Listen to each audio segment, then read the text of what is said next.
দিয়েছেন। এটা হচ্ছে জুলাই গণ অভ্যুত্থানের সেলিব্রেশন সংক্রান্ত।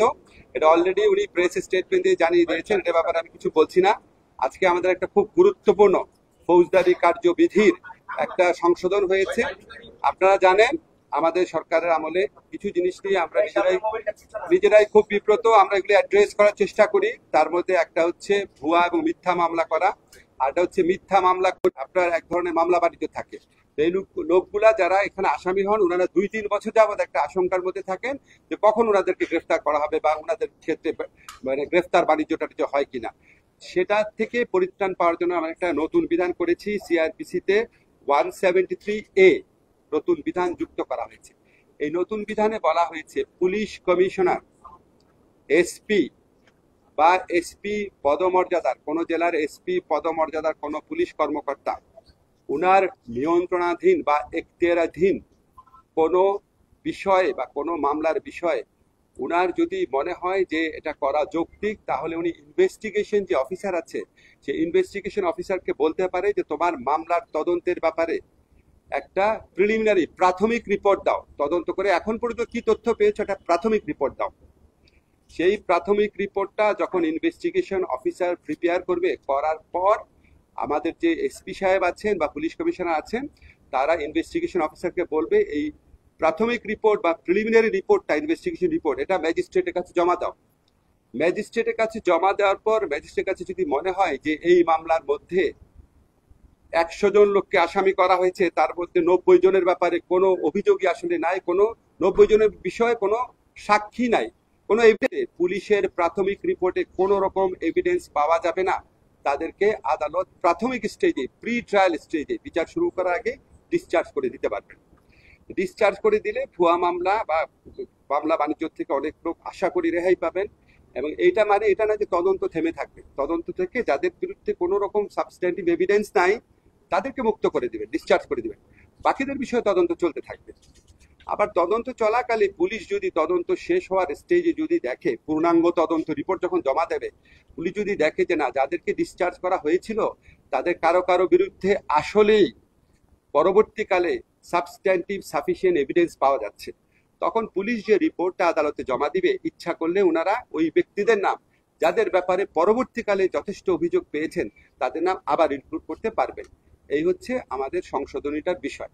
এটার মূল লক্ষ্য হচ্ছে ভুয়া মামলা এবং হয়রানিমূলক মামলা থেকে শিকার হচ্ছেন যারা, তাদেরকে একটা প্রি ট্রায়াল স্টেজে, বিচার পূর্ব স্টেজেই একটা রেহাই দেওয়ার বা অব্যাহতি দেওয়ার চেষ্টা করা। এটা হচ্ছে একটা। আর সেকেন্ড, আজকে আরেকটা গুরুত্বপূর্ণ আইনগত অগ্রগতি হয়েছে। সেটা হচ্ছে আপনারা জানেন যে ইউএন OHCHR যে অফিসটা, UNOHCHR এর যে অফিসের প্রধান ওয়ালকার টুর্ক, উনি আমাদের দেশে সফর করেছিলেন। OHCHR আমাদের এখানে একটা জুলাই গণ অভ্যুত্থানকালে সংগঠিত গণহত্যা এবং মানবতা বিরোধী অপরাধের উপর একটা অত্যন্ত ইম্পর্টেন্ট ফ্যাক্ট ফাইন্ডিং রিপোর্টও জমা দিয়েছেন। তো ওনাদের সাথে আমাদের সরকারের অনেকদিন যাবত আলোচনা চলছিল যে OHCHR যেটা আছে, জাতিসংঘের মানবাধিকার বিষয়ক যে অফিস OHCHR, সেই অফিসের একটা মিশন শাখা বাংলাদেশে ওনারা খুলতে চাচ্ছিলেন। মানে ওই OHCHR মিশনের একটা অফিস বাংলাদেশে হবে, এই লক্ষ্যে ওনারা আলোচনা করছিলেন। তো এই আলোচনা একটা উল্লেখযোগ্য অগ্রগতি হয়েছে। আমরা যে ড্রাফট MOU বা সমঝোতা স্মারক, সেটা আজকে মন্ত্রী পরিষদের সভায় নীতিগতভাবে অনুমোদিত হয়েছে। সেটা আমরা কয়েকজন উপদেষ্টারা মিলে আর একটু পরীক্ষা করব, করার পর ফাইনাল যে টেক্সটটা, সেটা আমরা OHCHR ভলকার টুর্কের কাছে সরাসরি পাঠাবো। ওনারা এগ্রি করার পর আশা করি আমরা দ্রুততম সময়ের মধ্যে MOUটা সাইন করতে পারবো, এবং এটার ভিত্তিতে বাংলাদেশে জাতিসংঘের মানবাধিকার বিষয়ক একটা অফিস হবে। এটা অফিসটা হবে প্রাথমিকভাবে 3 বছরের জন্য। এই 3 বছরের মধ্যে দ্বিতীয় বছরে যদি দুই পক্ষ মনে করে রিনিউ হওয়া দরকার, তাহলে সেটা বিবেচনা করে দেখতে পারবে। আমরা আশা করি আগামীতে, এবং আমাদের সরকার আমলেও যদি কোনো গুরুতর মানবাধিকার লঙ্ঘনের ঘটনা ঘটে, যে কোনো ক্ষেত্রেই ঘটে, তাহলে আমাদের যে মানবাধিকার বিষয়ক যে রাষ্ট্রীয় এজেন্সি অফিসগুলো আছে, এটার পাশাপাশি OHCHR এর যে লোকাল অফিসটা হবে, সেটা একটা গুরুত্বপূর্ণ ভূমিকা পালন করতে পারবে। এটাই হচ্ছে আমাদের আজকে আলোচনা বিষয় ছিল। আরেকটা লিগাল ডেভেলপমেন্ট আপনাদের জানিয়ে রাখি, আমাদের যে মুরাদনগরে যে জঘন্য আপনার ধর্ষণের ঘটনা ঘটেছে, সেটা আমরা বাংলাদেশের যে কোনো সাধারণ নাগরিকের মতো আমরা সবাই মর্মাহত, ক্ষুব্ধ। এবং আমরা আমাদের স্বরাষ্ট্র মন্ত্রণালয়ের সাথে সাথে ব্যবস্থা নিয়েছে। প্রধান আসামি সহ যারা এই ছবিগুলা ছড়িয়ে দেওয়ার কাজটা করেছে, অত্যন্ত দায়িত্বহীন অপরাধমূলক কাজটা করেছে, সবাইকে গ্রেফতার করা হয়েছে। আপনারা জানেন আমরা ধর্ষণ সংক্রান্ত যে আইন আছে সেটার অ্যামেন্ডমেন্ট করেছি। দ্রুততম সময় আপনার মাগুরার ক্ষেত্রে আপনার বিচারও দেখেছেন। এটা আমরা সর্বোচ্চ গুরুত্ব দিয়ে এই ঘটনার বিচার করব, এটা আমরা বদ্ধপরিকর। শুধু এটুকু জানালাম। সিআরপিসিটা তো আপনার অধ্যাদেশাগারে নীতিগতভাবে চূড়ান্ত অনুমোদনই হয়ে গেছে। এখন আপনার চূড়ান্ত অনুমোদন হয়ে যাওয়ার পর আইন মন্ত্রণালয় লেজিসলেটিভ ড্রাফটিং যে উইং আছে সেখানে ভেটিং এর জন্য যায়। ভেটিং এর জন্য আপনার একদিন লাগবে। আমরা খুব দ্রুত কাজ করে দিই। আশা করি আগামীকাল গেজেট নোটিফিকেশন হয়ে যাবে। তার মানে আগামীকাল থেকে কার্যকর।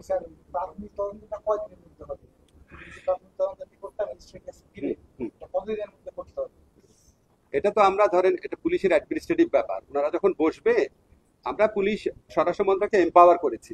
এম্পাওয়ার করার পর ওনারা সিদ্ধান্ত নেবে, প্রশাসনিক সিদ্ধান্তের মাধ্যমে। যে আইনগতভাবে আমার কর্তৃত্ব আছে, আমি তোমারে বললাম, ওনারা সিদ্ধান্ত নেবে। এটা 24 ঘন্টার মধ্যে দাও, এটা 48 ঘন্টার মধ্যে দাও। এক একটা মামলা তো এক এক ধরনের। না, আইনে উল্লেখ করার দরকার নাই, কারণ কোন কোন মামলা থাকতে পারে 500 আসামি, কোন কোন মামলা থাকতে পারে 50 জন আসামি। তো সেটা যে সুপারভাইজিং যে পুলিশ অফিসার আছেন, ধরেন এসপি আছেন, পুলিশ কমিশনার আছেন, ওনারা তো বুঝবে। আমরা ওনাদেরকে ক্ষমতায়িত করেছি, সরকার ওনাদেরকে ক্ষমতায়িত করেছে। ভুয়া মামলা আর মামলা বাণিজ্য থেকে মানুষকে রেহাই দেওয়ার একটা সুযোগ করে দিয়েছে। এবং এটা ওনারা কিন্তু সিদ্ধান্ত দিবে না, সিদ্ধান্ত কিন্তু আদালত দিবে। ওনারা প্রাইমারি ইনভেস্টিগেশন রিপোর্টটা শুধু জমা দিবে। ঠিক আছে, ভালো থাকেন সবাই।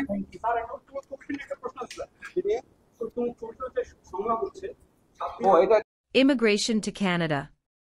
We provide the best quality service and solution for Canada immigration. Please visit our website and contact for details.